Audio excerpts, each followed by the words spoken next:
जालिंदरला शालनच्या मागं पुढं करताना एक दोनदा पाहिलं होतं, पण त्यानं त्याच्या चांगुलपणाचं जाळं आमच्यावर असं टाकलं होतं की त्याच्या आडनं दिसणाऱ्या गोष्टींचा विचारच केला नाही आम्ही। आम्हाला सुद्धा तो चांगलाच वाटायचा।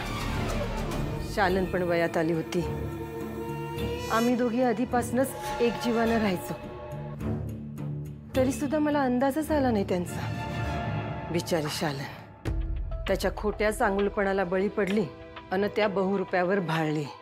दारात लाचार बनून काम मागायला आलेल्या जालिंदर नावाच्या सापानं हळूहळू घरभर इश पसरायला सुरुवात केली। त्यानं आपला सगळा कारभार लई हुशारीनं स्वतःच्या हातात घेतला।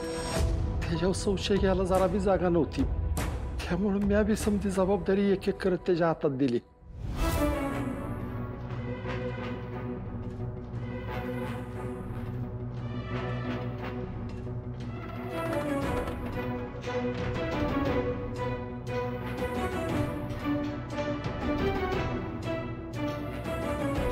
शालनची त्याची एकमेकांना पसंती होती, त्यामुळे मी बी त्याची ओळख घरगडी म्हणून नाही तर मेवना म्हणून करून देत होतो। आणि माझ्या अशा वागण्यानं गावकऱ्यांचा पण त्याच्या विश्वास बसत चालला होता। ह्यो नीच माणूस माझ्या विश्वासाचा गैरफायदा घेत माझी प्रॉपर्टी एक एक करत लाटत होता। शालन तर त्याच्या प्रेमात इतकी आंधळी झाली ती, त्यामुळं जालिंदरच्या कर्तृत्वी कोणाच्याच लक्षात येत नव्हत्या। त्यांच्या लग्नात शालनचं कन्यादान मीच केलं।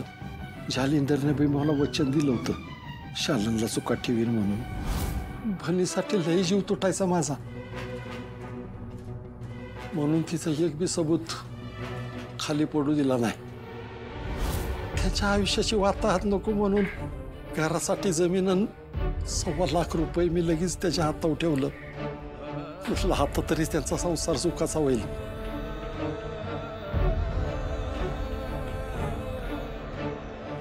आग लागली की धूर निघतोच तसं एक नाही एक दिवस सगळ्या त्याच्या बानगडी माझ्या कानावर येतील ही त्याला माहितीच होतं। पण मी काय करू नये, माझं काय चालू नाही म्हणून त्यानं शालनला त्याच्या जाळ्यात ओढलं होतं। पर एक दिवस समद सत्य बाहेर आलंच, त्याचं समद पितळ उघड झालं। सगळं तुम्हाला माहित होतं, तर आत्याचं डॅडींचं लग्न का नाही मोडलं तुम्ही?